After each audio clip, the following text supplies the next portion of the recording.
சங்கீதக்காரனாகிய தாவீது தன்னுடைய 69வது சங்கீதத்தில் அந்த 30வது 31வது வசனத்தில் அவர் சொல்லுகிற ஒரு அதிசயமான சத்தியம் என்னன்னா, தேவ சமூகத்தில் போய் நீங்கள் கொம்பும் விரிகுழம்பும் உள்ள காளைகளை பலியிடுகிறதை பார்க்கிலும், தேவ சமூகத்தில் போய் அப்படின்னா கோயில் குளங்களில் போய் நம்ம காளைகளையும் அல்லது ஆடுகளையும் கோழிகளையும் பலியிடுகிறதை பார்க்கிலும் தேவன் எதை விரும்புகிறார் அப்படின்றத தான் அங்கே சொல்லுகிறாரு. அவருடைய நாமத்தை நீங்கள் பாட்டினால் துதித்து அவரை ஸ்தோத்திரத்தினால என்ன செய்யணுமா, மகிமைப்படுத்துகிறது தான் அவர் விரும்புகிறாராம்.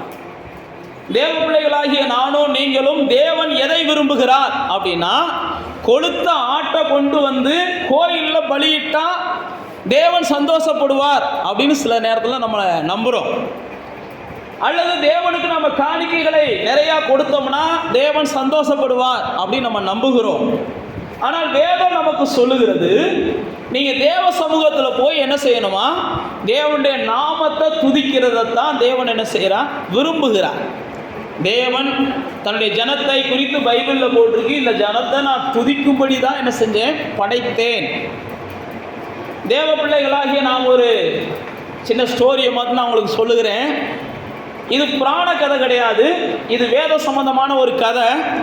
தேவன் என்ன செய்கிறார்னா, 3 வகையான தூதர்கள் கூட்டத்தை முத உருவாக்குகிறார். மனிதர்களை படைக்கிறதுக்கு முன்னாடி அதில் ஒரு கூட்டத்துக்கு தலைவராக காப்ரியேல் இருக்கிறார், இன்னொரு கூட்டத்துக்கு தலைவராக மீகாவேல் இருக்கிறார், இன்னொரு கூட்டத்துக்கு தலைவராக லூசிஃபர் இருக்கிறார். இந்த காப்ரியேலுடைய பணி என்னன்னா, தேவன் சொல்லுகிற செய்திகளை மற்றவர்களுக்கும் தேவதூதர்களுக்கும் சொல்லுவது. இந்த மிகாவேலுடைய பணி என்னன்னா, அவருடைய தேவனுடைய வல்லமையை வெளிப்படுத்துவது, அல்லது ஜனங்களுக்கு ஏதாவது தூதர்களுக்கு ஏதாவது பிரச்சனை அப்படின்னா அவர் தான் போய் நிற்பார். அடுத்து பார்த்தீங்கன்னா, இந்த லூசிஃபரோட வேலை என்னன்னு பார்த்தீங்கன்னா, தூதர்களை அவர் என்ன செய்யணும், தேவனை நோக்கி ஆராதனைக்கு வழி நடத்தணும். இதுதான் லூசிஃபருடைய வேலை. எல்லா தூதர்களையும் எல்லா சிருஷ்டிகளையும் தேவனை ஆராதிப்பதற்கு வழி நடத்துகிற ஒரு வேலையை தான் லூசிஃபர் பார்த்தார். இந்த லூசிஃபர் பார்க்குற இந்த நேரங்களில் தான் அவரை வாழ்க வாழ்க வாழ்கன்னு எல்லாரும் சொல்கிறாங்க, தேவனை உயர்த்துகிறாங்க. பைபிளில் போட்டிருக்கு, இரவும் பகலும் அவரை பரிசுத்தர் பரிசுத்தர் பரிசுத்தர்னு சொல்லி என்ன செஞ்சாங்களாம், ஓயாமல் பாடிக்கொண்டிருந்தார்கள் அப்படின்னு ஏசாயா சொல்லுகிறார். இந்த சத்தத்தை கேட்ட உடனே லூசிஃபருக்கு என்ன செய்து, இந்த ஜனங்கள் எல்லாம், இந்த தூதர்கள் எல்லாம், இந்த தேவனுடைய படைப்புகள் எல்லாம் தன்னை ஒரு நாள் இப்படியெல்லாம் பாராட்டினா நல்லா இருக்கும், நாம ஒரு நாள் இந்த தேவனுடைய ஸ்தானத்தில் உட்கார்ந்தா நல்லா இருக்கும் அப்படின்னு அவர் நினைக்க ஆரம்பிச்சாராம். இப்படிப்பட்ட நேரத்தில் தான் தேவன் என்ன செய்கிறார், அவனுடைய சிந்தை மாறிவிட்டது அப்படின்னு சொல்லி அவனை தள்ளி விடுகிறார்.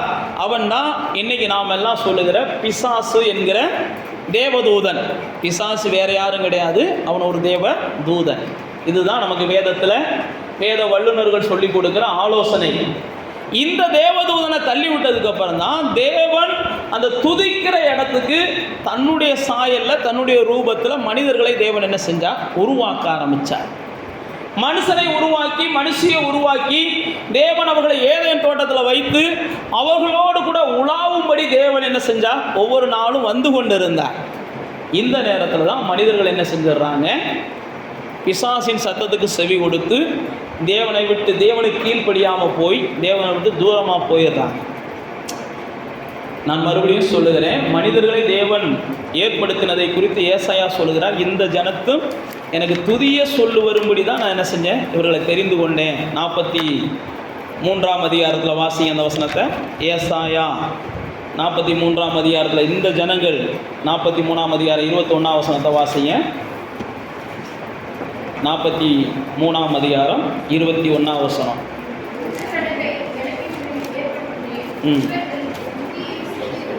இந்த ஜனத்தை எனக்கென்று ஏற்படுத்தினேன், இவர்கள் என் துதியை சொல்லி வருவார்கள் அப்படின்னு சொல்லுகிறார்.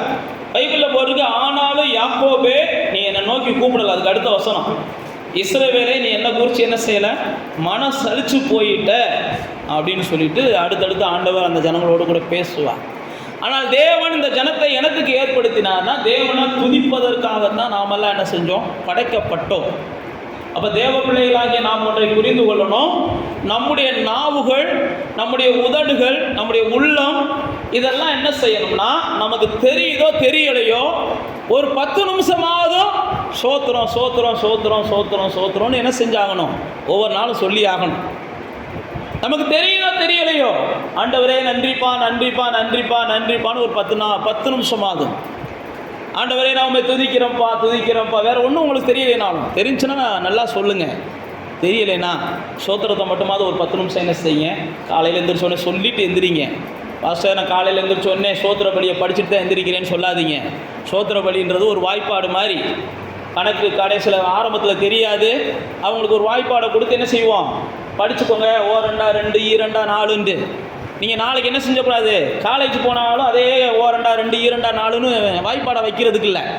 இயேசுவை பற்றி தெரியாத காலங்களில் சோத்திரப்படி புஸ்தகத்தை நீங்கள் என்ன செய்யலாம்? படிச்சிருக்கலாம், தப்பு கிடையாது. இயேசுவை பற்றி தெரிஞ்சதுக்கப்புறமும் நான் சோத்திரப்படி புஸ்தகத்தை உட்காந்து 100 படித்தேன் 200 படித்தேன்னு சொன்னீங்கன்னா, உண்மைக்கே நான் சொல்கிறேன், நீங்கள் இன்னும் என்ன செய்யலை? சவள குழந்தையாக இருக்கிறீங்க, வளரலன்னு அர்த்தம். இல்லை நான் சோத்திரபலியை 1000 சோத்திரபலி இந்த டிவியில் ஓடுது அந்த டிவியில் ஓடுது, அதனால் கொஞ்ச நேரம் உட்காந்து நானும் அதை செய்கிறேன் அப்படின்னா, நான் மறுபடியும் சொல்லுகிறேன், அது தப்புன்னு சொல்ல வரல. ஆனா அம்மா ஆ அப்படின்னா ஆடு அப்படின்னா ஆரம்பத்தில் சின்ன பிள்ளைகளுக்கு சொல்லி கொடுக்கறது. ஆனால் வளர வளர நானும் நீங்கள் என்ன செய்யணும்? அதையே சாகிறது வரைக்கும் சொல்லிக்கிட்டு இருந்தோம் அப்படின்னா நம்முடைய வாழ்க்கையை கர்த்தர் என்ன செய்ய முடியாது? எடுத்து பயன்படுத்தவே முடியாது. அதனால் தேவ பிள்ளைகளாகிய நானும் நீங்களும் உள்ளத்தில் இருந்தும் உதட்டில் இருந்தும் தேவனை ஒரு 10 நிமிஷமாவது என்ன செஞ்சால் போதும்? உண்மையாக சோத்திரம் சொல்லிக்கிட்டு அவரை துதிச்சு ஆராதிச்சுட்டு ஒரு 10 நிமிஷம் நீங்கள் விரும்புகிறத அது அப்படி இருக்கிறத தேவன் என்ன செய்கிறார்? விரும்புகிறார். இந்த 43ஆம் அதிகாரத்தில் பார்த்தீங்கன்னா அதில் தான் அந்த தண்ணீர்களை நீ கடக்கும்போது நான் உன் கூட இருப்பேன், ஆறுகளை நான் நீ நடக்கும்போது உன் கூட இருப்பேன்ற வசனம் அந்த 2ஆம் வசனத்தில் ஆவியானவர் அங்கே எழுதி வச்சிருப்பார். ஏன் இதெல்லாம் சொல்லியிருக்கிறார் அப்படின்னா, ஆண்டவருடைய ஜனங்கள் நீங்கள் துதிக்கும் போது மட்டும்தான் தேவன் உங்களோட கூட இருக்கிறத நீங்கள் உணர முடியும். ஏனென்றால் வேதம் சொல்லுகிறது தேவன் துதிகளிலே வாசம் பண்ணுகிறவர். அவரை நீங்கள் துதிக்கணும். எனக்கு துதிக்க தெரியாதுலாம் சொல்லாதீங்க, அதுதான் நான் உங்களுக்கு சொல்லிட்டேன். துதிக்க தெரியலை, எனக்கு ஆராதிக்க தெரியலை, எனக்கு சோத்திரம் சொல்ல தெரியலை, எனக்கு நன்றி சொல்ல தெரியலை அப்படின்லாம் நீங்கள் குழப்ப வேண்டாம். ஒரு 10 நிமிஷம் ஒரே வார்த்தையை கூட ஏசப்பா சோத்திரம் ஏசப்பா சோத்திரம் ஏசப்பா சோத்திரம், இயேசுவே நன்றி இயேசுவே நன்றி இயேசுவே நன்றி, இந்த ஒரே வார்த்தை நீங்கள் நைட்டு ஒரு 10 நிமிஷம், காலைல ஒரு 10 நிமிஷம், மதியம் ஒரு 10 நிமிஷம் உங்களுக்கு நேரம் கிடைக்கும் போது என்ன செய்யுங்க. இதே சாகுற வரைக்கும் சொல்லுங்கன்னு சொல்ல வரல, கொஞ்சம் பயிற்சி எடுங்க. அதுக்கப்புறம் என்ன செய்யுங்க? உன்னதரே உமக்கு சோத்திரம், பரிசுத்தரே உமக்கு சோத்திரம், படைத்தவரே உமக்கு சோத்திரம்னு சொல்லி உங்கள் உள்ளத்தில் என்ன தோணுதோ, உங்களுக்குள்ளே இருக்கிற ஆவியில் என்ன ஏவப்படுதோ அதை சொல்லி தான் நீங்கள் என்ன செய்யணும்? தேவனை துதிக்கணும். அப்போ பாருங்கள், தேவன் மனுஷனத்தில் என்ன விரும்புகிறார் அப்படின்னா, அவர்கள் பலியிடுவதை பார்க்கிலும் அவர்களுடைய உதடுகளின் கனியாகிய ஸ்தோத்திர பலியை தேவன் என்ன செய்கிறார்? விரும்புகிறார். நீங்கள் தெசலோனிக்கேயர் 1 தெசலோனிக்கேயர் 5:18 வாட்சி பார்த்தீங்கன்னா, எல்லாவற்றை குறித்தும் நீங்கள் சோத்திரம் செய்கிறது தான் கர்த்தருக்கு என்ன செய்தான்? உங்களை குறித்த சித்தமாக இருக்குதான். 1 தெசலோனிக்கேயர் புதிய ஏற்பாட்டில் வரும் 5ஆம் அதிகாரத்தில் 18ஆம் வசனத்தில் ஆவியானவர் அங்கே நமக்கு எழுதி வச்சிருக்கிறார். எல்லாவற்றிலும் நீங்கள் என்ன செய்ய? சோத்திரம் சொல்லணும். 282வது பக்கம் புதிய ஏற்பாட்டில் எல்லாவற்றையும் சோத்திரம் செய்யுங்க.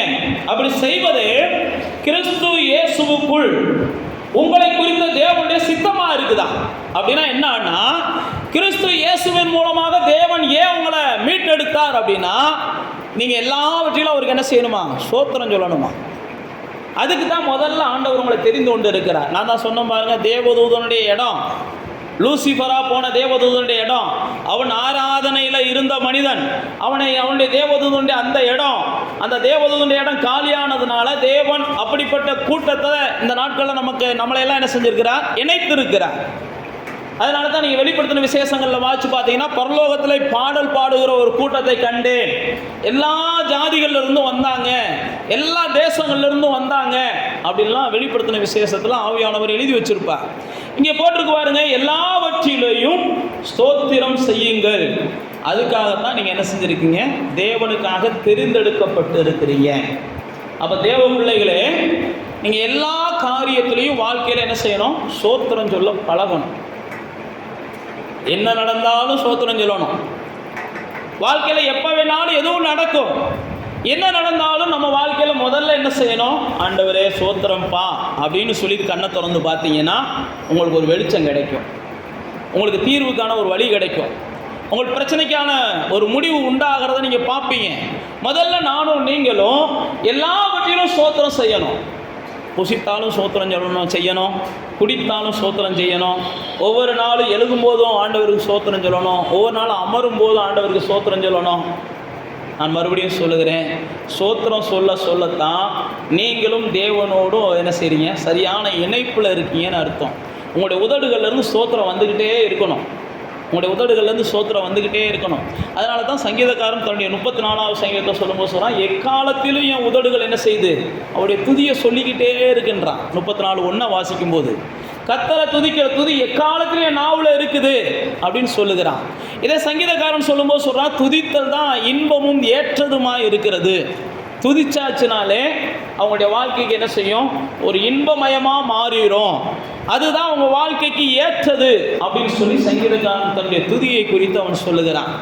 அப்போ தேவ பிள்ளைகளாகிய நானும் நீங்களும் ஸ்தோத்திரம் சொல்லுவதையும் துதிப்பதையும் தேவன் விரும்புகிறார். நீங்கள் 1 கொரிந்தியர் 15ஆம் அதிகாரத்தில் வாசிச்சு பார்த்தீங்கன்னா 57ஆம் வசனத்தில் நமக்கு ஜெயம் கொடுக்கிற தேவனுக்கு ஸ்தோத்திரம். எல்லாவற்றிலும் அவர் நமக்கு ஜெயம் கொடுக்கிறார். அப்போ நீங்களும் நானும் அவருக்கு ஸ்தோத்திரம் செலுத்துகிறவர்களாக இருக்க வேண்டும் என்று அவர் விரும்புகிறார். ஆண்டவர் நமக்கு செய்கிற ஒவ்வொரு நன்மைக்கும் நாம் ஆண்டவருக்கு ஸ்தோத்திரம் செய்கிறோமா இல்லையா என்பதை அவர் கவனிக்கிறார். ஆண்டவருடைய பிள்ளைகள் நீங்க பாருங்க, இயேசுவிடத்தில் குஷ்டரோகிகள் வருகிறாங்க. லூக்கா எழுதின சுவிசேஷத்துக்கு வாங்க. இயேசுவிடத்தில் குஷ்டரோகிகள் வருகிறாங்க 13ஆம் அதிகாரத்தில். இயேசுவை நோக்கி பார்த்து குஷ்டரோகிகள் கூப்பிடுறாங்க, இயேசுவே எங்களுக்கு சுகத்தை கொடுங்க, இயேசுவே எங்களுக்கு இரக்கம் காமிங்க அப்படின்னு சொல்லி இயேசுவை நோக்கி கூப்பிடுறாங்க. லூக்கா சுவிசேஷம் 13ஆம் அதிகாரத்தில் அந்த கூணலான ஸ்திரீ அவங்க தேவனை மகிமைப்படுத்தினாங்கன்னு 13ஆம் வசனத்தில் போட்டிருக்கோம். ஆண்டவர் அந்த கூணலான பெண்ணை தொட்ட உடனே அந்த கூணலான பெண் நிமிர்ந்து நடக்க ஆரம்பிச்சிடுறாங்க 13ஆம் அதிகாரத்தில்.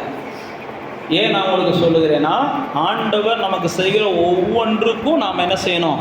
ஆண்டவருக்கு நன்றி சொல்லணும். இந்த பெண்மணி பாருங்க, பிசாசின் பிடியில் இருந்தாங்க. இயேசு தொடுகிறார். தொட்ட உடனே அந்த பெண்மணி பிசாசின் பிடியிலிருந்து விடுதலை ஆயிடுறாங்க.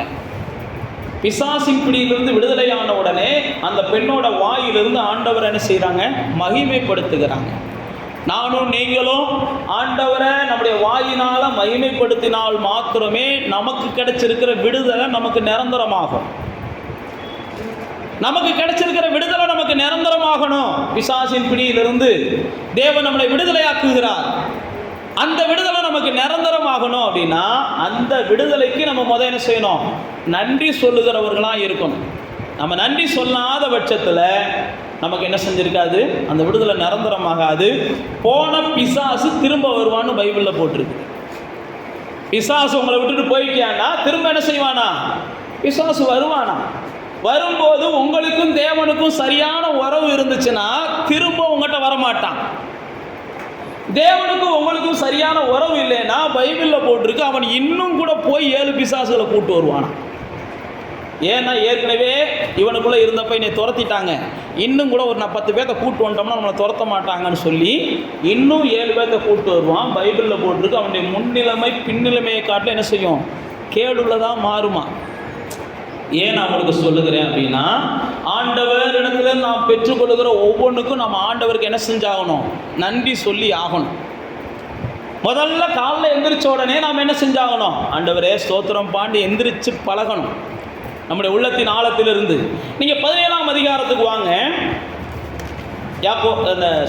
லூக்கா சுவிசேஷம் 17ஆம் அதிகாரத்தில் அங்கே பாருங்க, நாம் எல்லாம் அறிந்திருக்கிற குஷ்டரோகிகளுடைய சம்பவம் இருக்கிறதை பார்க்கிறோம். 10 குஷ்டரோகிகள் ஆண்டவர் என்ன செஞ்சார்? ஒரு பட்டத்து வழியாக போய்கிட்டு இருக்கிறார். 12ஆம் வசனத்தில் போட்டிருக்கு, குஷ்டரோகம் உள்ள மனுஷர்கள் 10 பேர் அவருக்கு எதிராக வந்து தூரத்தில் நின்று ஐயரே எங்களுக்கு இறங்கும் அப்படின்னு சத்தமிட்டாங்களாம். அப்போ ஆண்டவர் என்ன செஞ்சாரா, உங்களுடைய இறக்கத்தை, உங்கள் சத்தத்தை கேட்டேன், உங்களுடைய குஷ்டரோகம் மாறிடுச்சு, நீங்கள் எல்லாம் ஆலயத்துக்கு போங்கன்னு சொன்னாராம். ஆசாரியன்ட்ட போய் உங்களை காமிங்க அப்படின்னாராம். நல்லா தெரிந்து கொள்ளுங்க, ஆண்டவர் நமக்கு அதிசயம் செய்கிறதுடைய ரெண்டாவது ஒரு காரணம், நம்மளை எல்லாம் ஆலயத்தில் கொண்டு வந்து சேர்க்கணும்.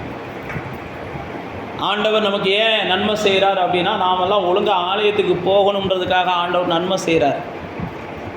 ஆண்டவர் ஏன் நம்மளுக்கு விடுதலையை கொடுக்குறார், நான் தான் சொன்ன பாருங்க, நாம் ஒழுங்காக தேவனோட தொடர்பில் இருக்கணும். ரெண்டாவது, நம்ம ஒழுங்காக என்ன செய்யணும், தேவன் கொடுத்துருக்கிற திருச்சபையோடு நம்ம தொடர்பில் இருக்கணும். தேவன் கொடுத்திருக்கிற திருச்சபையோட தொடர்புல இருக்கணுன்றதுக்காக தான் ஆண்டவர் என்ன செஞ்சிருக்கிறார்னா, அந்த குஷ்டரோகிகளை நீங்கள் ஆசாரியன்ட்ட போய் உங்களை காமிங்க, ஆலயத்துக்கு நீங்கள் போங்க அப்படின்னு சொல்லுகிறார். அவர்கள் ஆலயத்திற்கு போகும்போது பைபிளில் போட்டிருக்குது, எல்லாரும் சொஸ்தமாயிடுறாங்க. சொஸ்தமான உடனே அந்த 18ஆம் வசனம் போட்டிருக்குது, தேவனை மகிமைப்படுத்துகிறதற்கு இந்த அந்நியனே ஒளிய மற்ற ஒருவனும் திரும்பி வர காணோமே என்று சொல்லி இயேசு என்ன செஞ்சாரா, அந்த மனுஷன்ட்ட பேசினாராம்.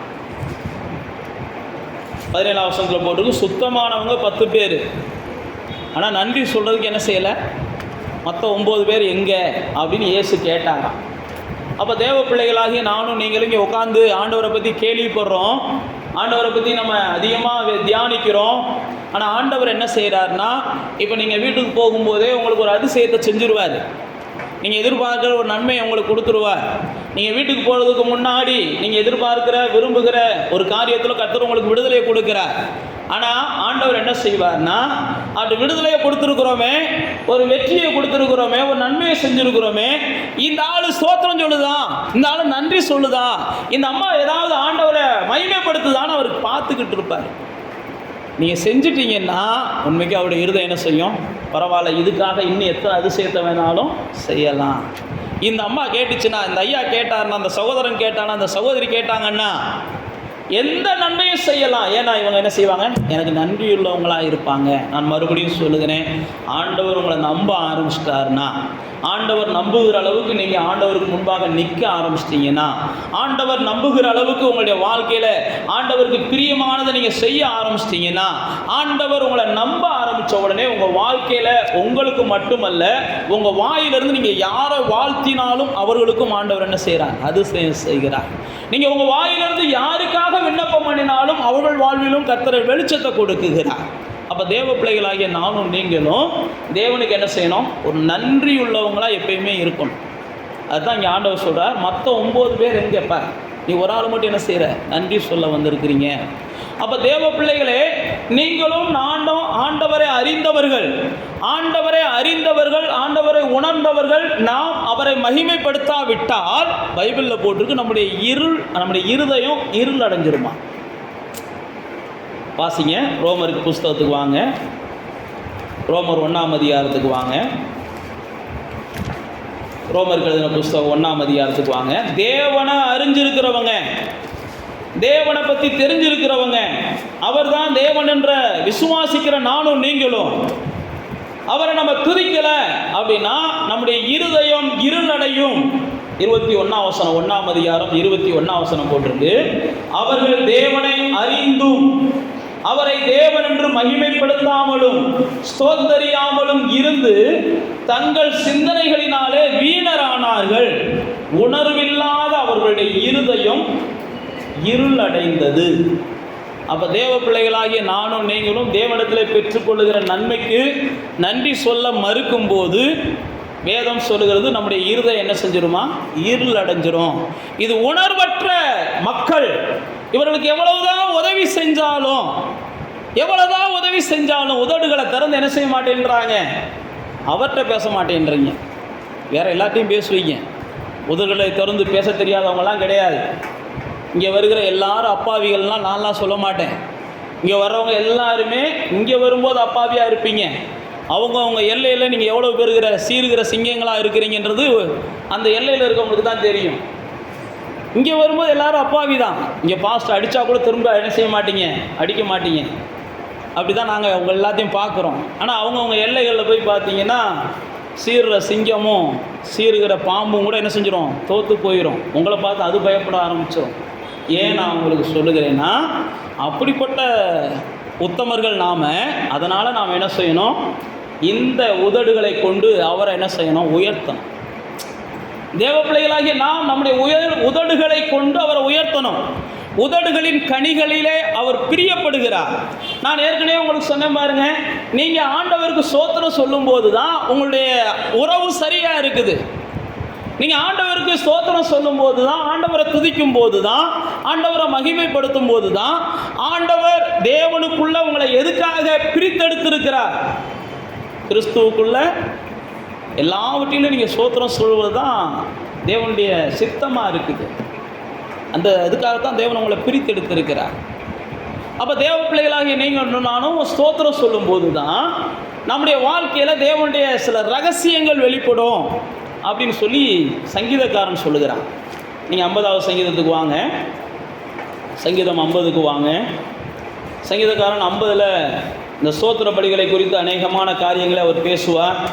அப்போ பேசும்போது நீங்கள் ஸ்தோத்திரம் சொல்லும்போது அவர் உங்களை ஆபத்துக்கு விலக்கி மீட்கிறார் அப்படின்லாம் பல அதிசயமான காரியங்களை சொல்லிட்டு அந்த 23ஆம் வசனத்தில் சொல்லும்போது சொல்லுவார், ஸ்தோத்திர பலியிடுகிறவன் என்னை மகிமைப்படுத்துகிறான், தன் பலியை செவைப்படுத்துகிற அவனுக்கு தேவனுடைய ரட்சிப்பை வெளிப்படுத்துவேன் என்று கர்த்தர் சொல்லுகிறார். ஸ்தோத்திர பலியிடுகிறவனுக்கு தேவன் என்ன செய்கிறாரா, ரட்சிப்பை வெளிப்படுத்துகிறாரா.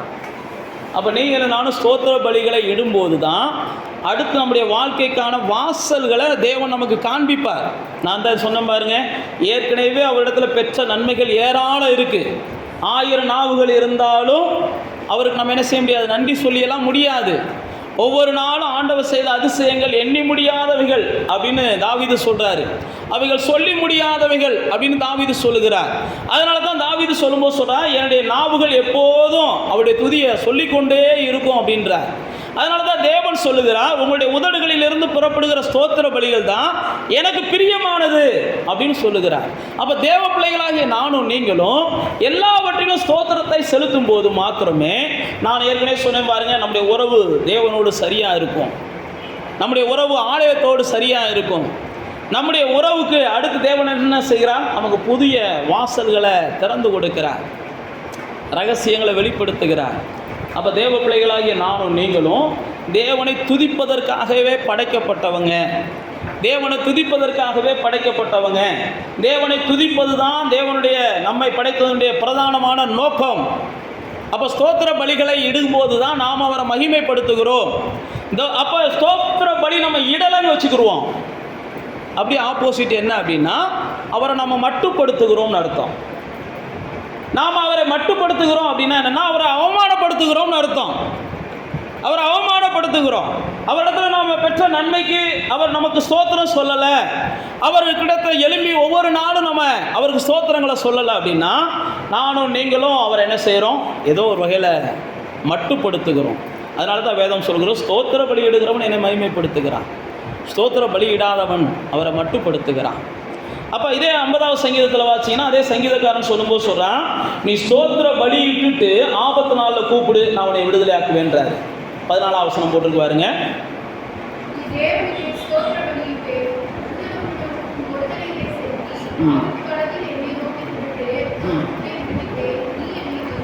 ஆண்டவர் சொல்கிறார் பாருங்க, ஆண்டவரை அறிஞ்சவங்க நீங்கள் ஸ்தோத்திரம் சொல்லாமல் ஆபத்து வரும்போது ஆண்டவரே ஆண்டவரேன்னு கூப்பிட்டீங்கன்னா, பைபிளில் போட்டிருக்கு, பழைய ஏற்பாட்டில் என்ன செஞ்சாராம், நீ என்னை இன்னைக்கு வந்து ஆபத்து வரும்போது தேடுற, நீ நல்லா இருக்கும்போது என்னை தேடுனியா, நல்லா இருக்கும்போது நீ யாரை தேடின, உங்கள் அக்காவை தானே தேடின, அக்காட்ட போ, உங்கள் மாமாவை தானே தேடின, மாமாட்ட போ. அவர் அங்கே வந்து அந்நிய தெய்வங்களை சொல்லுவார். நான் உங்களை சொல்கிறேன், உங்களுக்கு அந்நிய தெய்வத்தை கண்டிப்பாக நீங்கள் தேட மாட்டீங்க. ஆனால் நீங்கள் என்ன செய்வீங்க, நல்லா இருக்கும்போது என்ன செய்வீங்க, சொந்த பந்தங்களோட தான் கொஞ்சம் நேரத்தை செலவழிப்போம். ஆனால் வேதம் சொல்லுகிறது, நீங்கள் ஸ்தோத்திர பலியிடுகிறவர்களாக இருந்தீங்கன்னா, ஆண்டவருக்கு ஒவ்வொரு நாளும் ஸ்தோத்திரம் சொல்லும்போது உங்கள் ஆபத்து நேரங்களில் நீங்கள் அவரை கூப்பிட்டீங்கன்னா உங்களுக்கு என்ன செய்கிறாராம், ஒரு விடுதலை தர்றாராம். அப்போ தேவனை மகிமைப்படுத்துகிற ஜனங்களைத்தான் தேவன் மகிழ்ச்சியாக வச்சுக்கிறார். நீங்களும் நானும் தேவனை மகிமைப்படுத்தினா தான் நம்ம மகிழ்ச்சியாக இருக்க முடியும். நீங்களும் நானும் தேவனை மகிமைப்படுத்தலை அப்படின்னா, நான் மறுபடியும் சொல்லுகிறேன், நம்முடைய வாழ்க்கையில் மகிழ்ச்சிக்கு என்ன செய்யும், பஞ்சம் ஏற்பட ஆரம்பிச்சிடும். ஒவ்வொரு நாளும் நீங்கள் தேவனை துதிக்கணும். தேவன் ஒவ்வொரு நாளும் உங்களுடைய துதியின் சத்தத்தை கேட்க அவர் விரும்புகிறார். அதனால தான் தாவீது சொல்லும்போது சொல்றாரு, துதியானது உமக்காக காத்திருக்கிறது அப்படின்றாரு. இவர் சொல்லும்போது சொல்றாரு, என் வாழ்க்கையில் நான் துதியை எக்கசக்கமாக சேர்த்து வச்சிருக்கிறேன், எப்போ பார்த்தாலும் நான் துதிக்கிறதா என்னுடைய வேலையாக வச்சிருக்கிறேன். நீங்கள் சங்கீதங்களை வீட்டில் போய் வாட்சி பார்த்தீங்கன்னா தெரியும், ஒவ்வொரு சங்கீதங்கள்லையும் தாவீது தன்னுடைய தேவனை என்ன செய்வார், விதவிதமான முறையில் போற்றுகிறதை பார்க்கலாம், துதிக்கிறத பார்க்கலாம், புகழுகிறத பார்க்கலாம், மகிமைப்படுத்துகிறத பார்க்கலாம். அப்போ தேவ பிள்ளைகளாகி நீங்கள் தேவனுக்கு என்ன பிரியம் அப்படின்னா, முதல்ல என்ன செய்யணும், உங்கள் உதடுகள் தேவனை உயர்த்துகிறதா எப்போ இருக்கணும். உங்களுடைய உதடுகள் தேவனை உயர்த்துகிறதா இருக்கணும். உங்களுடைய உதடுகள் தேவனை உயர்த்தும் போது நிச்சயமாகவே தேவன் என்ன செய்கிறார், உங்களுடைய ஆபத்துக்கள்லேருந்து உங்களை தப்பு வைக்கிறார். உங்களுடைய ஆபத்துக்கள்லேருந்து பாருங்கள், நம்ம எல்லாருக்குமே தெரியும், சாத்ராக் மேசாக் ஆபேத்நேகோ அவர்கள் தேவனை இடைவிடாமல் ஆராதிக்கிறவர்கள். அவர்கள் வருகிற ஆபத்திலிருந்து ஆண்டவர் என்ன செய்கிறார், அவங்கள காப்பாற்றுகிறார். அப்போ அந்த ஜனங்கள் சொல்கிறாங்க பாருங்க, நாங்கள் ஆராதிக்கிற தேவனை எங்களை என்ன செய்வார், தப்பு வைப்பார். இந்த ஆபத்து இல்லை, இதை காட்டிலும் பெரிய ஆபத்து கூட வரட்டும். அவங்களுக்கு என்ன ஆபத்து வந்துச்சு, சாத்ராக் மேசாக் ஆபேத்நேகோ என்ன ஆபத்து வந்துச்சு? ஆமாம், என்ன செஞ்சாங்க, அக்கினி சூளைக்குள்ள தூக்கி போடுறாங்க. அப்படிப்பட்ட ஆபத்தில் கூட அவங்க என்ன சொல்றாங்க, இந்த ஆபத்தில் இதை காட்டிலும் மோசமான ஆபத்து. அடுத்து ராஜா சொல்றாரு, இன்னும் கூட நான் கூடுதலா உங்களுக்கு தீங்கு விளைவிக்க போகிறேன், இன்னும் கூடுதலா உங்களுக்கு நான் அக்கினி சூளையினுடைய அந்த உஷ்ணத்தை கூட்ட போறேன். பைபிளில் போட்டிருக்குது, நீ என்ன வேணாலும் செஞ்சுக்கோ, நாங்கள் ஆராதிக்கிற தேவன் எங்களை என்ன செய்வார், தப்பு வைப்பா. அப்போ நீங்கள் ஆண்டவரை ஆராதிச்சா தான் ஆபத்து வரும்போது என்ன செய்வீங்க, பைபிளில் போட்டிருக்கு, நீதிமான் பாடி மகிழ்வான். அப்படின்னா சந்தோஷமாக இருப்பான், எந்த ஆபத்தையும் என்னை சேதப்படுத்தாது, ஏன்னா நான் ஆண்டவரை ஆராதிக்கிற மனுஷன். அதே தான் தானியேலுக்கு சொல்கிறாங்க. தானியேல் சொல்கிற போது என்ன செய்கிறாங்க, அந்த ராஜா சொல்கிறாரு, நீ இடைவிடாமல் ஆராதிக்கிற தேவனை உன்னை தப்பு வைப்பார். இவங்க சொல்கிறாங்க, யார், சாத்ராக் மேசாக் சொல்கிறாங்க, நான் ஆராதிக்கிற தேவனை என்ன தப்பு வைப்பார்னு. அப்போ அந்த தானியேலுடைய சம்பவத்தில் பார்த்தீங்கன்னா, ஜனங்கள் அந்த தேசத்து ராஜா சொல்கிறார், நீ இடைவிடாமல் ஆராதிக்கிற தேவன் ஒன்று என்ன தப்பு வைப்பார். அப்போ அந்த ராஜாவுக்கு தெரியுது, இந்த மனுஷன் யார், இடைவிடாமல் தேவனை ஆராதிக்கிற மனுஷன், தேவனை துதிக்கிற மனுஷன், தேவனுக்கு சோத்திரம் சொல்கிற மனுஷன், வாழ்க்கையில் என்ன நடந்தாலும் சோத்திரம் பாண்டு போகிற மனுஷன், இந்த மனுஷனுக்கு போய் இப்படி தீங்கு செய்கிறாங்களே அப்படின்னு ராஜா வருத்தப்படுகிறார். சில நேரத்தில் நம்முடைய வாழ்க்கையில் என்ன நடந்தாலும் சோத்திரம் பாண்டு நம்ம போவோம், ஆனால் நம்ம செய்யாத சில குற்றச்சாட்டுகளுக்காக தண்டனைகள் வரும். அப்பயும் நம்ம என்ன செஞ்சிடணும், தானியேலை போல சோத்திரம்ப்பான்னு சொல்ல ஆரம்பிச்சிடணும். தானியேல் அப்பயும் என்ன செஞ்சாராம், செய்யப்படாத குற்றச்சாட்டு, செய்யாத குற்றம் பைபிளில் போட்டிருக்கு, எல்லாமே தீர்மானிக்கப்பட்டுருச்சு, ஆனாலும் அவன் சோத்திரம் சொல்கிறத விடலையா. 6:10 போட்டிருக்கு, தேவனை நோக்கி பார்த்து ஜெபிக்கிறவன் சோத்திரம் பண்ணுறவன் எல்லாத்தையும் சிங்கத்துக்குள்ளே போடணும், நீ எங்கே வேணாலும் போட்டுக்கோ, ஆனால் நான் என்ன செய்வேன், என் தேவனை ஸ்தோத்திரம் பண்ணுவேன், என் தேவனை ஸ்தோத்திரம் பண்ணுவேன். பைபிளில் போட்டிருக்குது, அவன் ஸ்தோத்திரம் பண்ணினதற்காகவே, தேவனை ஆராதித்ததற்காகவே, தேவனை அவன் மகிமைப்படுத்தியதற்காகவே அவனை சிங்கக்கெபிக்குள்ளே போட போகிறார்கள். தப்பு வைக்க ராஜா முயற்சி பண்ணான். புரியுதா? ஆராதிக்கிற ஜனங்களை சில நேரத்தில் தப்பு வைக்கிறதுக்கு யாரோ முயற்சி பண்ணுவாங்க, ஆனால் அவங்க முயற்சி பண்ணுறாங்கன்றதுக்காக நம்ம ஆராதிக்கிறத விட்டுறக்கூடாது. சில நேரத்தில் நமக்கு சில உதவி வந்துருச்சுன்னா நம்ம என்ன செஞ்சிருவோம், உன்னதத்தை பார்க்கறத விட்டுருவோம். ஆனால் தேவன் என்ன எதிர்பார்க்குறான்னா, இந்த உதவி வந்தாலும் கண்டிப்பாக உனக்கு என்ன செய்யாது, பிரச்சனை தீராது. ராஜா முயற்சி பண்ணார், ஆனால் ராஜாவால் தானியேலை என்ன செய்ய முடியலை, காப்பாற்ற முடியலை. ராஜா தான் முயற்சி பண்ணார், தானியேலை காப்பாற்ற முடியலை, ஆனால் தேவன் என்ன செஞ்சார், காப்பாற்றினார். அதனால தான் அந்த ராஜா சொல்லுவார், நீ இடைவிடாமல் ஆராதிக்கிற தேவன் உன்னை தப்புவிக்க வல்லவராக இருந்தா. ஏன்னா நான் தப்புவிக்க முடியலை. ராஜா அழகாக சொல்கிறார், நான் பெரிய ராஜா தான், நான் உன்னை தப்புவிக்க முடியலை, நான் உன்னை தப்புவிப்பதற்காக எவ்வளையோ முயற்சி பண்ணினேன். அப்போ தேவ பிள்ளைகளே, நாம் நினைக்கிறோம் நம்மளுக்கு இவங்க உதவுனா நம்ம தப்பிடலாம், அவங்க உதவுனா நம்ம தப்பிடலாம், இவங்க உதவுனா தப்பிடலாம்னு நினைக்கிறோம். ஒருவேளை அவங்களே உதவ நினைச்சாலும் நம்மளால் எல்லாம் எல்லா ஆபத்துக்கும் தப்ப முடியாது. நல்லா தெரிஞ்சுக்கோங்க, நம்மளை எல்லா ஆபத்துக்கும் தப்பு வைப்பதற்கு யாரால தான் முடியும், தேவன் ஒருவரால் மட்டும்தான் முடியும். அதனால தான் அந்த ராஜா கேட்குறாரு, இடைவிடாமல் ஆராதிக்கிற தேவன் உன்னை தப்புவிக்க வல்லவராக இருந்தாரா? அப்போ தானியேல் என்ன செய்கிறார்? நிச்சயம் அவர் வல்லவராக இருந்தார், அவர் என்னை தப்புவித்தார் அப்படின்றார். அப்போ தேவ பிள்ளைகளே, நீங்கள் தேவனை ஸ்தோத்திரம் பண்ணும்போது தான் உங்களுடைய ஆபத்து நேரங்களில் தேவன் உங்களுக்கு விடுதலையை கொடுக்கிறார், உங்களை தப்புவிக்கிறார். ஆபத்துக்களில் தப்புவித்தது மட்டுமல்லாமல் உங்களுக்கு ஆசீர்வாதங்களை அதுக்கப்புறம் பெருக பண்ணுகிறார். நல்லா தெரிந்து கொள்ளுங்க, தேவனை ஆராதிக்கிறவர்களுக்கு என்ன ஆபத்து வந்தாலும் அதற்கு பின்னாடி ஒரு பெரிய ஆசீர்வாதம் வரும். நானும் நீங்களும் ஆபத்தை பார்த்த உடனே ஆராதிக்கிறதை விட்டுட்டோம்னா ஆசீர்வாதம் வராது. நம்ம இருக்கிற ஆசீர்வாதத்தை என்ன செஞ்சுருவோம்? இழந்துருவோம். ஆபத்து வரும்போதும் நம்ம என்ன செய்யணும்? ஆராதிக்கணும். நம்ம எல்லாருக்குமே தெரியும் பாருங்க, யோபு சொல்றார் பாருங்க, கர்த்தர் கொடுத்தாரு, கர்த்தர் எடுத்தார். நான் நிர்வாணியாக தான் வந்தேன், நான் ஒன்றும்லாம் கொண்டெல்லாம் வரல. யோபு சொல்கிறார், எல்லா ஆடுகளும் செத்து போச்சு, எல்லா ஒட்டகங்களும் செத்து போச்சு, பிள்ளைகள் கூட செத்து போயிட்டாங்க, எல்லாம் போச்சு. ஆனால் யோபு ஒரே வார்த்தையில் என்ன செய்கிறார்? கர்த்தர் கொடுத்தாரு, கர்த்தர் எடுத்தார். இதில் நான் சொல்கிறதுக்கு ஒன்றுமே இல்லை, கர்த்தருக்கு சோத்திரம் மட்டும்தான் நான் சொல்லுவேன். நீங்கள் அந்த யோபுவின் புஸ்தகத்தை முடியும் போது பார்த்தீங்கன்னா ஆண்டவர் யோபுவின் முகத்தை பார்க்குறார். பைபிள் அப்படி போட்டிருக்குது. ஆண்டவர் யோபுவின் முகத்தை பார்க்கிறார். எதுவுமே நடக்கல, மாற்றம்லாம் வரல, எந்த மாற்றமும் வரல. ஆனால் யோபுவின் முகத்தை ஆண்டவர் பார்த்தாராம். யோபுவின் முகத்தை பார்க்கும்போது பைபிளில் போட்டிருக்கு, அதுக்கப்புறம் யோபுவின் முகம் எப்பயும் போல சந்தோஷமாக இருந்துச்சு. யோபுவின் முகம் வாடலாலாம் இல்லை. யோபு அந்த நேரத்தில் என்ன செய்கிறான்? தன் சிநேகிதருக்காக ஜெபம் பண்ணிக்கிட்டு இருக்கிறான். எந்த நேரத்தில்? ஆண்டவர் அவன் முகத்தை பார்க்குற நேரத்தில் அவன் தன்னுடைய சிநேகிதர்களுக்காக ஜெபம் பண்ணிக்கிட்டு இருக்கிறான். என்ன ஜெபம் பண்ணுறான்? இந்த சிநேகிதர்களுக்கு எந்த ஆபத்தும் வந்துடக்கூடாது, எந்த தேவ கோபமும் வந்துடக்கூடாது, இந்த சிநேகிதர்கள் வாழ்க்கையில் எந்த தீங்கும் நடந்துடக்கூடாது. இவன் வாழ்க்கை எல்லா வகையிலையும் நிர்மூலமான வாழ்க்கை. ஆனால் சிநேகிதர்களுக்காக ஜெபம் பண்ணுறான். இவங்க யாரும் நிர்மூலமாயிடக்கூடாது, இவங்க யாரும் நிர்மூலமாயிடக்கூடாது. ஏனென்றால் அவர்களை நிர்மூலமாக்குவோம் அளவுக்கு தேவனுடைய கோபம் அவர்கள் மேலே இருக்குது. அவங்க பெருசாக பேசிட்டாங்க. சில நேரத்தில் சோத்திரம் பார்த்தீங்கன்னா, கவனிக்கிறீங்களா? சில நேரத்தில் சோத்திரம் பார்த்தீங்கன்னா தேவனை எரிச்சல் அடைகிற அளவுக்கு நாம் சோத்திரம் பண்ணுவோம்.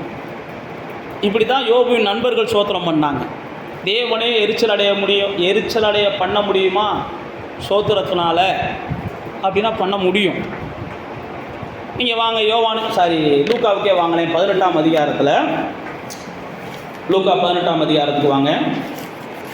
ஒரு மனுஷனுடைய ஸ்தோத்திரம் தேவனை என்ன செஞ்சிச்சு? ரொம்ப வருத்தப்படுத்துச்சு. சில நேரத்தில் ஸ்தோத்திரம் சொல்லிட்டீங்கன்னு சொல்லிட்டு நீங்கள் வாட்டுக்கு என்ன செஞ்சிடாதீங்க, தேவன் வருத்தப்படுகிற அளவுக்கு ஸ்தோத்திரம் சொல்லாதீங்க. யோபுவின் நண்பர்கள் தேவனுக்காக பேசுகிறோம்னு சொல்லிட்டு தேவன் வருத்தப்படுற அளவுக்கு பேசிட்டாங்க. 18ஆம் அதிகாரம், அந்த 18ஆம் அதிகாரத்தில் 11ஆம் வசனத்தை வாசிங்க.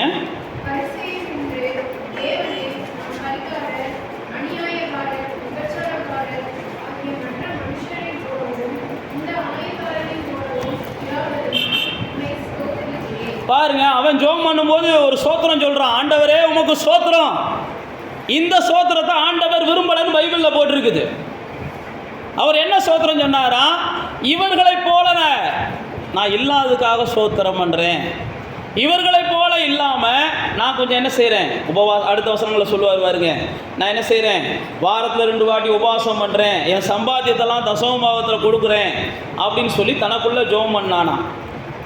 இப்படி தான் சில நேரத்தில் சுய பெருமைகளை பேசுகிற சோத்திரங்கள். ஆண்டவருக்கு முன்னாடி என்ன செய்கிறது, ஆண்டவரே இதை செய்கிறதுக்கு ஆண்டவர் நீங்கள் பலன் தந்தீங்கன்றதை மறந்துட்டு, இப்படியெல்லாம் என்ன நீங்கள் வச்சுருக்கீங்கன்றதை மறந்துட்டு, இவங்களை காட்டிலும் நான் அதை செய்கிறேன், அவங்கள காட்டிலும் நான் இதை செய்கிறேன், இவங்களை காட்டிலும் நான் இதை செய்கிறேன். நான் மறுபடியும் சொல்லுகிறேன், இப்படிப்பட்ட கம்பேரிசன் நமக்குள்ளே இருக்கக்கூடாது. எனக்கு நீ கொடுத்த பலத்தின்படி நான் செய்கிறேன், எனக்கு கொடுத்துருக்கிற ஞானத்தின்படி நான் செய்கிறேன், எனக்கு கொடுத்துருக்கிற கிருபையின்படி நான் செய்கிறேன் அப்படின்னு சொல்லி இப்படித்தான் நம்ம பாராட்டிக்கிட்டு தேவனை மகிமைப்படுத்தணும். பவுல் சொல்வார் பாருங்க, என்ன உண்மையுள்ளவன் என்று எண்ணி இந்த ஊழியத்தை நீங்கள் ஏற்படுத்துறீங்க பாருங்க, அதுக்காக சோத்திரம் அப்படின்றாரு. என்ன நீங்கள் உண்மையுள்ளவன் எண்ணி அதை விட்டு போட்டு பேதுருவுக்கு கொடுக்காத கிருபை எனக்கு கொடுத்துருக்கீங்க சோத்திரம்னு சொல்லியிருந்தேன்னா பவுலுடைய சோத்திரம் என்ன செஞ்சுருக்கோம், இன்றைக்கி நம்ம பார்க்குறது மாதிரி தான் மாறி இருக்கும். ஆண்டவராகிய பவுல் அங்கே அழகாக சொல்கிறான், அவனை நீ புறஜாதியாருக்கு அல்லது அவனை வந்து யூதர்களுக்கு, எருசலேமில் உள்ள ஜனங்களுக்கு, ஆனால் என்னைய வந்து நீ புறஜாதியாக இருக்கு நீ பயன்படுத்துறீங்க, அதற்காக சோத்திரம். அவனை அதுக்கு பயன்படுத்துறீங்க, அதுக்கு சோத்திரம். அவனுக்காகவும் சோத்திரம், இவனுக்காகவும் சோத்திரம். பைபிளில் போட்டிருக்கு, உங்களை குறித்து அநேகர் தேவனுக்கு என்ன செய்யணுமா?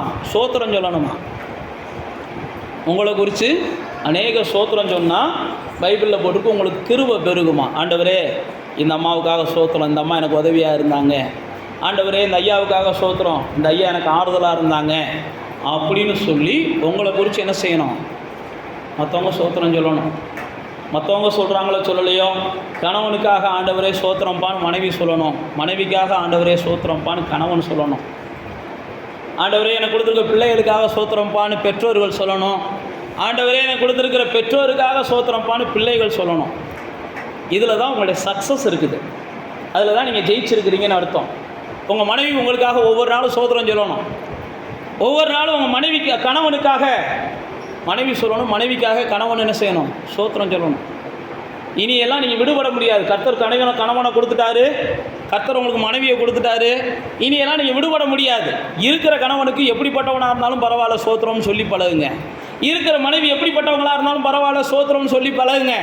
நீங்கள் சோத்திரம் சொல்ல சொல்ல சொல்ல ஒரு அதிசயம் வெளிப்படுகிறத நீங்கள் பார்ப்பீங்க. தாவீது அப்படி தான் சொல்கிறான். சோத்திரம் சொல்ல சொல்ல நம்ம மேலே பாரம் சுமத்தினாலும் அவருக்கு நீங்கள் சோத்திரங்களை சொன்னீங்கன்னா அதிசயமான என்ன செய்வாராம்? கிருபைகளை வெளிப்படுத்துவாராம். அப்போ தேவ பிள்ளைகளாகிய நானும் நீங்களும் தேவனுக்கு சோத்திரம் சொல்கிறோம். நம்ம மூலமாக அநேகர் நம்மை நினைத்து தேவனுக்கு என்ன செய்யணும்? சோத்திரம் சொல்லணும். நம்ம நினச்சி அவங்க சோத்திரம் சொல்லணும்னா அதுக்கேற்ற மாதிரி நாம் என்ன செஞ்சாகணும்? செயல்களில் மாற்றி காமிக்கணும். நம்முடைய செயல்கள், ஆண்டவருடைய பிள்ளைகளாகிய நானும் நீங்களும் மறுபடியும் சொல்லுகிறேன், குடும்பமாக ரட்சிக்கப்பட்டவங்க இருந்தீங்கன்னா உண்மைக்கு நீங்கள் பாக்கியவான்கள். குடும்பமாக ரட்சிக்கப்படாதவங்களாக இருந்தீங்கன்னா ஒன்றும் இல்லை, சீக்கிரம் அந்த பாக்கியம் உங்களை தேடி வருது. அந்த நாட்களுக்காக நீங்கள் என்ன செய்யுங்க? விரும்புங்க. முதல்ல ஆண்டவர் கொடுத்துருக்கிற கணவனுக்காக, ஆண்டவர் கொடுத்துருக்கிற மனைவிக்காக, ஆண்டவர் கொடுத்துருக்கிற பிள்ளைக்காக, ஆண்டவர் கொடுத்துருக்கிற பெற்றோருக்காக நீங்கள் ஒவ்வொரு நாளும் சோத்திரம் சொல்லுங்கள். கொடுத்துட்டாரு, இனிமேல் கொடுக்க போகிறது வேறு. இந்த பிள்ளைகளுக்கெல்லாம் இனிமேல் கொடுக்க போகிறார். அவங்களுடைய ஜெபம் வேறு மாதிரி இருக்கலாம். கொடுத்தவங்க முதல் என்ன செய்யுங்க? ஆண்டவருக்கு சொல்லி பாருங்கள். கண்டிப்பாக நீங்கள் எதிர்பார்க்குற அளவுக்கு உங்களுடைய கணவனை கர்த்தர் மாற்றுவார். நீங்கள் எதிர்பார்க்குற அளவுக்கு உங்கள் மனைவி, உங்கள் சோத்திரம் வீண் போகாது. அதுதான் நான் சொல்ல வரேன். உங்கள் சோத்திரம் என்ன செய்யாது? வீண் போகாது. இங்கே பாருங்கள், இங்கே வாங்க. இந்த லூக்காவில் அந்த மனுஷனுடைய ஸ்தோத்திரத்தை போல நம்ம இருக்கக்கூடாது. யோபுடைய சிநேகிதர்கள் தேவனுக்காக வந்து வழக்காடினதை போல நம்ம இருக்கக்கூடாது. யோபுடைய முகத்தை கர்த்தர் பார்க்கிறார். அந்த சிநேகிதர்கள் என்னதான் வருத்தப்படுத்தி இருந்தாலும் அந்த சிநேகிதர்கள் நல்லா இருக்கணும்னு யோபு விரும்பினார். நம்மளை வருத்தப்படுத்துகிறவங்க கூட நல்லா இருக்கணும்னு நம்ம விரும்பினோம்னா, நான் மறுபடியும் சொல்கிறேன், தேவன் நமக்கு ரெட்டிப்பான நன்மையை கொடுப்பார். நம்ம வருத்தப்படுத்துகிறவங்க கூட நல்லா இருக்கணும்னு நம்ம விரும்புகிறோம் வைங்க, ஏற்கனவே நமக்கு வர வேண்டிய ஆசீர்வாதமும் இது போக எக்ஸ்ட்ரா ஆசீர்வாதம் யோபுடைய வாழ்க்கையில் ரெட்டிப்பான ஆசீர்வாதம் அதுக்கப்புறம் தான் வந்துச்சு. தன்னை வருத்தப்படுத்துகிறாங்க யோபுடைய நண்பர்கள். யோபு தன்னுடைய நண்பர்களை பார்த்து சொல்கிறான், நீங்கள் பேசுகிற ஒவ்வொரு வார்த்தையும் எனக்கு ஆறுதலை கொடுக்கலப்பா, என் வேதனையை இன்னும் கூட கூட்டுது அப்படின்னு சொல்லி பேசுகிறான். அப்படிப்பட்ட நண்பர்கள் தான். அவர்களுக்காக ஆண்டவரை நோக்கி பார்த்து ஜெபம் பண்ணுறான். ஆண்டவர் ரெட்டிப்பான நன்மையை கொடுத்தார் அப்படின்னு வேதத்தில் போட்டிருக்கு. அப்போ தேவ பிள்ளைகளாகிய நானும் நீங்களும் எல்லா சூழ்நிலையிலையும் ஆண்டவருக்கு என்ன செய்யணும்? சோத்திரம் சொல்லணும். கர்த்தர் கொடுத்தாலும் சோத்திரம், கர்த்தர் எடுத்தாலும் சோத்திரம்னு யோபு சொல்லுகிறார். இந்த பரிசேயனை போல என்ன செய்யக்கூடாது? தகாத சோத்திரங்களை நம்ம செய்யக்கூடாது. பைபிளில் போட்டிருக்கு, எபேசியருக்கு சோத்திரம் செய்தல் தகும், வம்பும் பரியாசமும் வீண் பேச்சுகளும் என்ன செய்யாதவைகள்? தகாதவைகள் அப்படின்னு எபேசியர் 5ஆம் அதிகாரத்தில் ஆவியானவர் நமக்கு எழுதி வைத்திருக்கிறார். அப்போ தேவ பிள்ளைகளாகிய நானும் நீங்களும் ஸ்தோத்திரம் சொல்லுகிற இந்த வாயால், பைபிளில் போட்டிருக்கு, துதிக்கிற இந்த வாயால் சபித்தல் இருக்கக்கூடாதுன்னு போட்டிருக்குது. துதிக்கிற வாயால் என்ன செய்யக்கூடாதான்? சபிக்கக்கூடாதான். சபிக்கிற வாயால் அப்போ என்ன செய்யக்கூடாது? துதிக்கக்கூடாது. சாபத்தை நம்ம வாயிலிருந்து அதிகமாக என்ன செய்யக்கூடாது? நம்ம முடிஞ்ச அளவுக்கு அகற்றணும். சாபம் போடுகிறவங்க நம்ம கிடையாது. நான் மறுபடியும் சொல்லுகிறேன், இதெல்லாம் வேதத்தில் சொல்லப்பட்டிருக்கு. சபித்தலும் துதித்தலும் ஒரே நாவிலிருந்து, ஒரே வாயிலிருந்து என்ன செய்யக்கூடாது? புறப்படக்கூடாது. அது புறப்பட்டால் நல்லா இருக்காது. அப்போ நீங்களும் நம்முடைய நாவுகளை எதுக்கு ஒப்பு கொடுத்துருக்குறோம்? துதிப்பதற்கு ஒப்பு கொடுத்துருக்குறோம். நம்முடைய உதடுகளை எதுக்கு ஒப்பு கொடுத்துருக்கோம்? துதிப்பதற்கு ஒப்பு கொடுத்துருக்குறோம். நம்முடைய உதடுகளை ஆசீர்வதிப்பதற்கு ஒப்பு கொடுத்துருக்குறோம், சபிப்பதற்கு அல்ல. அப்போ நீங்களும் நானும் இதற்காகவே தேவனாலே தெரிந்தெடுக்கப்பட்ட ஜனங்கள், இதற்காகவே தேவனாலே பிரித்தெடுக்கப்பட்ட ஜனங்கள். நீங்களும் நானும் இப்படிப்பட்ட சூழ்நிலைகளில் இருக்கும்போது தான் பைபிளில் போட்டிருக்கு, நீங்கள் இப்படிப்பட்ட சூழ்நிலைகளில் இருந்தீங்கன்னா எல்லா புத்திக்கும் மேலான தேவ சமாதானம் உங்களை மூடிக்கொள்ளும். பிலிப்பியர் 4ஆம் அதிகாரத்தில் 6வது 7ஆம் வசனத்தில் ஆவியானவர் எழுதி வச்சிருக்கிறார் பாருங்க. உங்களை என்ன செய்யுங்க, உங்களுடைய கவலைகளை எல்லாம் அவர் மேலே வச்சிருங்க. வச்சுட்டு பைபிளில் போட்டிருக்குது, நீங்கள் ஸ்தோத்திரத்தோடு எல்லாத்தையும் அவருக்கு நீங்கள் தெரியப்படுத்துங்க. அப்போ எல்லா புத்திக்கும் மேலான தேவ சமாதானம் உங்களுடைய இருதயங்களை மூடிக்கொள்ளும் அப்படின்னு பிலிப்பியரில் ஆவியானவர் எழுதி வைத்திருக்கிறார். அப்போ தேவ பிள்ளைகளாகிய நானும் நீங்களும் ஸ்தோத்திரப்படுத்தும் போது, ஸ்தோத்திரங்களை செலுத்தும் போது, ஸ்தோத்திரத்தோடு கூட தேவனுக்கு காரியங்களை தெரியப்படுத்தும் போது நம்முடைய வாழ்க்கையில் தேவன் என்ன செய்கிறார்? சமாதானத்தை பரிபூரணமாய் தருகிறதை நமக்கு வேதம் காண்பிக்கிறது. இன்னும் வேதத்தில் பார்த்தீங்கன்னா ஸ்தோத்திரங்களை ஏறெடுப்பதற்காகவே ஆசரிப்பு கூடாரங்கள் உருவாக்கப்பட்டுச்சு. தாவீதை குறித்து நீங்கள் வேதத்தில் வாசித்து பார்த்தீங்கன்னா தேவனுக்கு ஸ்தோத்திரங்களை ஏறெடுப்பதற்காகவே தாவீது ஆசாரியர்களை, ஊழியர்களை ஏற்படுத்தினான். நீங்கள் சாலமோனை எடுத்து வாசித்து பார்த்தீங்கன்னா சாலமோன் தேவனுக்கு ஸ்தோத்திரங்களை செலுத்துகிற நேரத்தில் தான் தேவன் அவனுக்கு தரிசனமாகிறார். பலியிடுகிற நேரத்தில் தான் தேவன் சாலமோனுக்கு தரிசனமாகிறார். நீங்கள் ஆபிரகாமுடைய வாழ்க்கையை எடுத்து பார்த்தீங்கன்னா எங்கே போனாலும் ஆபிரகாம் ஜெயிக்க காரணம், எங்கே போனாலும் தேவனை ஸ்தோத்தரிக்கிறவனாக இருந்தான். பலிபீடங்களை உருவாக்கி தேவனுக்கு ஸ்தோத்திரம் சொல்கிறவனாக இருந்தான். இதெல்லாம் வேதத்தில் போட்டிருக்குது. அதனால தான் பவுல் சொல்கிறான், எல்லா இடங்கள்லையும் எங்களை வெற்றி சிறக்க பண்ணுகிற தேவனுக்கு ஸ்தோத்திரம் அப்படின்றான். ஆபிரகாம் அப்படி தான் ஸ்தோத்திரம் சொல்கிறதுல ஆபிரகாம் பெரிய வழிகாட்டி. நீங்கள் ஆபிரகாமுடைய பயணங்களை வாசித்து பார்த்தீங்கன்னா தெரியும். எல்லா இடங்கள்லையும் பலிபீடங்களில் கட்டாமல் அந்த இடத்துக்கு அவன் குடி போக மாட்டான். ஒரு பலிபீடத்தை கட்டி ஆண்டவரை தொழுது கொள்ளாமல் அந்த பகுதி மக்களோட பழக மாட்டான். நானும் நீங்களும் ஸ்தோத்திரம் சொல்லாமல் எந்த மனுஷனோட போய் பேசினாலும் நமக்கு ஆத்திராத்திரமாக வரும், இல்லை அவனுக்கு ஆத்திராத்திரமாக வரும். அதனால தான் காலையில் எழுந்திரிச்சோன்னே என்ன செய்யுங்க, புரியுதோ புரியலையோ ஒரு 10 நிமிஷம் உட்காந்து தேவனை என்ன செஞ்சுருங்க, ஸ்தோத்திரம் மட்டுமா சொல்லிட்டு கிளம்புங்க. அப்போ தேவ பிள்ளைகளை இங்கே பாருங்கள், சாலமோன் அவன் தேவனுக்கு பலிகளை செலுத்தினோடனே தேவன் அவனுக்கு தரிசனமாகிறார். உனக்கு என்னப்பா வேணும், நீ விரும்புகிறத கேளுப்பான்றாரு. ஸ்தோத்திரம் சொல்கிறவங்க நீங்கள் சொல்லிக்கிட்டே இருக்கும்போதே உங்களுடைய விண்ணப்பங்களுக்கெல்லாம், உங்களுடைய விருப்பத்துக்கெல்லாம் பதில் தேவன் கொடுக்குறத நீங்கள் என்ன செய்யலாம், பார்க்கலாம். தேவ பிள்ளைகளுக்கு ஸ்தோத்திரம் சொல்கிறதுக்கு என்ன செய்யணும், மனப்பூர்வமாக சொல்லணும், உள்ளத்தின் ஆழத்துலேருந்து சொல்லணும். ஏன் தாவீது தான் சொல்கிறான், என் உள்ளத்தால், என் உதடுகளால் அல்ல, என் உள்ளத்தால் அப்படின்ற அளவுக்கு சொல்கிறான். சாலமோன்ட்ட ஆண்டவர் வந்து கேட்குறார், என்னை இவ்வளோ தூரம் பலியிடுகிறாயே, உனக்கு என்ன வேணும்? அவன் எனக்கு ஞானத்தை கொடுங்க ஆண்டவரேன்னு கேட்குறான். ஆண்டவர் கேளாததெல்லாம் கொடுக்குறார். அது மாத்திரமில்ல, நீங்கள் வேதத்தில் வாசித்து பார்த்தீங்கன்னா மிரியாம், யாத்திராகமம் 15ஆம் அதிகாரத்தில் தேவன் அவங்க மகிமைப்படுத்துகிற பெண். வேதத்தில் வாசித்து பார்த்தீங்கன்னா 1 சாமுவேல் 2ஆம் அதிகாரத்தில் நம்ம அண்ணாள் தேவனை என்ன செய்கிறாங்க, துதிக்கிறாங்க. தெபோராள் தேவனை துதிப்பாங்க. பெண்கள் தான் தேவனை அதிகமாக என்ன செஞ்சுருக்கிறாங்க, துதிக்கிற மக்களாக இருக்கிறாங்க. ஏன்னா பெண்களுக்கு ஆண்டவர் இயல்பாகவே என்ன செய்கிறார், அதிகமாக பேசக்கூடிய திறமையை கொடுத்துருக்கிறார். ஆண்கள் 4 வார்த்தை பேசினா பெண்கள் என்ன செய்யலாம், 400 வார்த்தை பேசலாம். அதுக்கு தான் ஆண்டவர் என்ன செய்கிறாருன்னா, நீங்கள் என்ன செய்யலாம், அதை வார்த்தை இப்படி பயன்படுத்துங்க. நீங்கள் தெபோராளை வாசிங்க, அழகாக துதிப்பாங்க. அண்ணாளை வாசிங்க, துதிப்பாங்க. மரியாளை வாசிங்க, புதிய ஏற்பாட்டில் துதிப்பாங்க. அப்போ பெண்கள் எல்லாருமே எப்படிப்பட்டவங்களா இருந்தாங்க, துதிக்கிறவங்கெல்லாம். மரியாள் சொல்கிறாங்க பாருங்க, இனிமே என்னை எல்லாரும் பாக்கியவதி என்று சொல்ல போகிறாங்க. அப்போ நீங்கள் தேவனை அதிகமாக துதிக்க ஆரம்பிச்சிட்டிங்கனாலே நீங்கள் பாக்கியவதியாக எல்லாருடைய கண்களுக்கும் மாறிடுவீங்க. அதனால தான் நான் உங்களுக்கு சொல்லுகிறேன், நீங்கள் துதிக்கிறத தேவன் என்ன செய்கிறார், விரும்புகிறார். நீங்கள் துதிக்கிறத தேவன் விரும்புகிறார். ஸ்தோத்திர பலியிடுகிறவன் கர்த்தரை மகிமைப்படுத்துகிறான். உங்களுடைய உதடுகளின் கனிகள் தேவனுக்கு ரொம்ப அவசியமாக இருக்குது. வேதத்தில் போட்டு கர்த்தர் என்ன செய்கிறார், ஒவ்வொரு மனிதனையும் அவர் கவனிச்சுக்கிட்டே இருக்கிறார். நீங்கள் வேதம் முழுவதும் வாசித்து பார்த்தீங்கன்னா எத்தனையோ இடங்களில் தேவன் ஜனங்களை என்ன செஞ்சார், துதிக்க வச்சார். துதிக்க வச்ச இடத்துல எல்லாம் அந்த ஜனங்களுக்கு ஏதாவது ஒரு அதிசயத்தை செஞ்சார். நம்ம எல்லாரும் அப்போஸ்தலர் 16ஆம் அதிகாரத்தில் வாசித்து பார்த்தீங்கன்னா அங்கே துதிக்கிறாங்க. பவுலும் சீலாவும் எதுக்காக துதிக்கிறாங்க? அவங்க கட்டப்பட்ட நிலையில், அடிக்கப்பட்ட நிலையில், காயப்படுத்தப்பட்ட நிலையில், வருத்தத்தோடு வேதனையோடு இருக்கும்போது துதிக்கிறாங்க.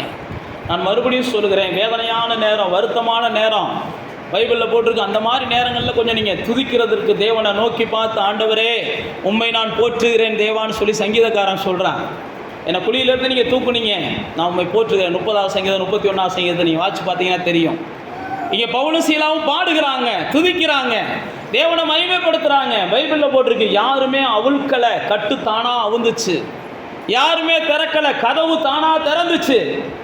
அப்போ நீங்களும் நானும் சில நேரத்தில் மீறி போன பிரச்சனைகளை நாம் சுமக்கும் போது, நம்ம பாரத்துக்கு மிஞ்சின பிரச்சனைகளை நம்ம சுமக்கும் போது, அந்த நேரம் உட்காந்து நீங்கள் துதிச்சு பாருங்க, அந்த பாரமெல்லாம் சுக்குநூறா மலை போல இருக்கிறவைகள்லாம் என்ன செஞ்சிடும்? பனி போல உருக ஆரம்பிச்சிடும்.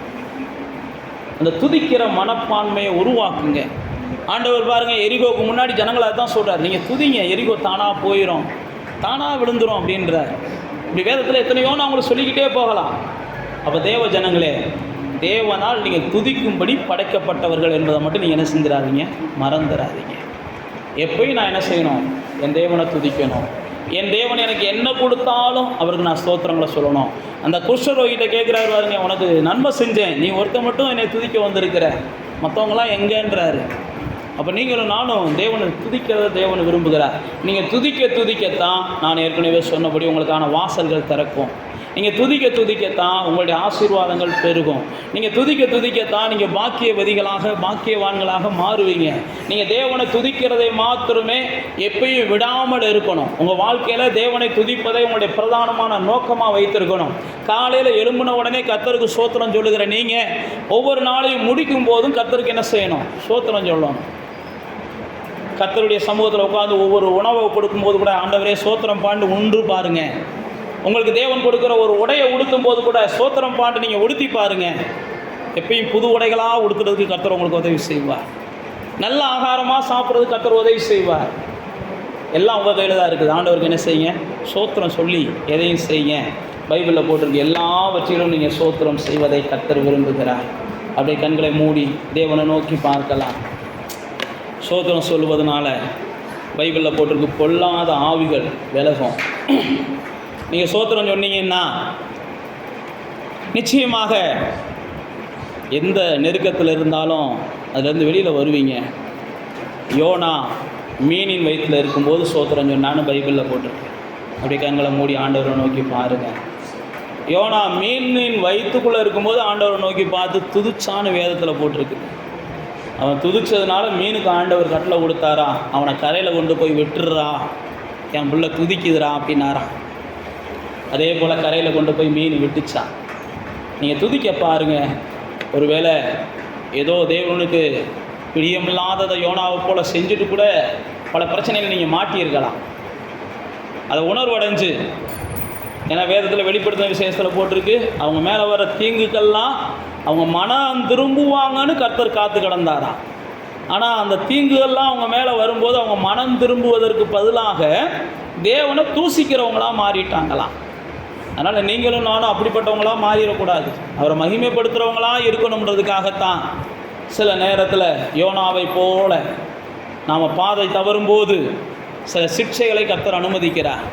அந்த சிக்ஷைகளை நம்ம உணர்வடைஞ்சு திருந்திட்டோம்னா கண்டிப்பாக யோனாவை போல நமக்கு ஒரு விடுதலையை நம்ம சேர வேண்டிய இடத்துல கர்த்தர் கொண்டு போய் சேர்ப்பார்.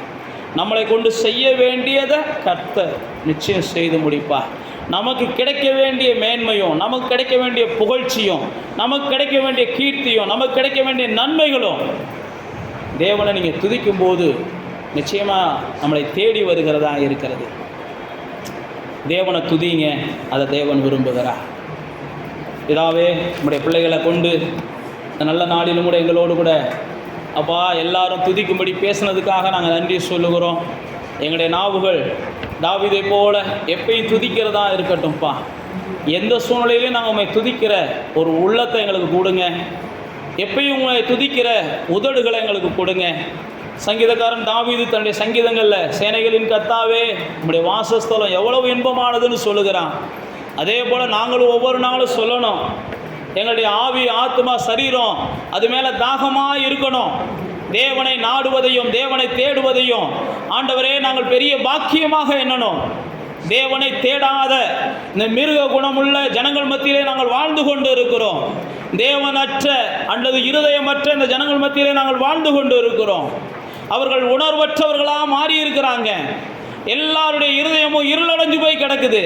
இந்த காலகட்டங்களில் தேவனோடு இருக்கும்படியாகவும் தேவனை துதிக்கும்படியாகவும் தேவனுக்காக வாழும்படியாகவும் தேவனுக்காக ஜனங்களை ஆதாயம் பண்ணும்படியாகவும் சமாதானத்தோடும் சந்தோஷத்தோடும் இந்த பூமியில் நாங்கள் வாழ்ந்திருக்கும்படிக்கு தேவனே நீர் எங்களுக்கு கொடுத்துருக்கிற பெரிய வாசல் தான் துதி. அதனால் நாங்கள் துதிக்கிறவங்களா, ஸ்தோத்திரம் செலுத்துகிறவங்களா, தேவனை மகிமைப்படுத்துகிறவங்களா ஒவ்வொரு நாள் காலையிலையும் ஒவ்வொரு நாள் மாலையிலையும் ஆண்டவரே அந்தி சந்தி மதியான வேலையிலையும் கூட எங்களுடைய கைகள் உண்மையே நோக்கி ஏறெடுத்து துதிக்கிறதா இருக்கட்டும்ப்பா. எங்களுடைய உதடுகள் துதிக்கிறதா இருக்கட்டும்ப்பா. எங்களுடைய வாழ்க்கையை பார்த்து அநேகர் உண்மை மகிமைப்படுத்தட்டும் ஆண்டவரே. எங்களுடைய வாழ்க்கையின் மூலமாக அநேகர் ஆசீர்வதிக்கப்பட்டு எங்கள் நிமித்தம் உண்மை அநேகர் ஸ்தோத்தரிக்கட்டும் ஆண்டவரே. ஆண்டவரே எங்களால் ஸ்தோத்திரம் உண்டாகட்டும், எங்கள் நிமித்தம் ஸ்தோத்திரம் உண்டாகட்டும். எங்களுக்கு கொடுத்துருக்கிற ஒவ்வொரு உடைமைகளுக்கும் நாங்கள் ஸ்தோத்திரம் சொல்லட்டும். எங்களுக்கு கொடுத்துருக்கிற ஒவ்வொரு உறவுகளுக்கும் நாங்கள் ஸ்தோத்திரம் சொல்லட்டும். நீர் எங்களுக்கு கொடுத்துருக்கிற ஒவ்வொரு காரியங்களுக்கும் நாங்கள் ஒவ்வொரு நாளும் ஸ்தோத்திரம் சொல்லுவதற்கு எங்கள் தேவன் கிருபை பாராட்டுவீராக என்று நாங்கள் செபிக்கிறோம்ப்பா. எல்லா துதியும் நாங்கள் உமக்கு செலுத்துகிறோம். இயேசுவின் நாமத்தில் செபிக்கிறோம் பிதாவே. என் ஆத்துமாவே கர்த்தரை ஸ்தோத்தரி, என் உள்ளமே பரிசுத்த நாமத்தை ஸ்தோத்தரி. என் ஆத்துமாவே கர்த்தரை ஸ்தோத்தரி, அவர் செய்த சகல உபகாரங்களையும் மறவாதே.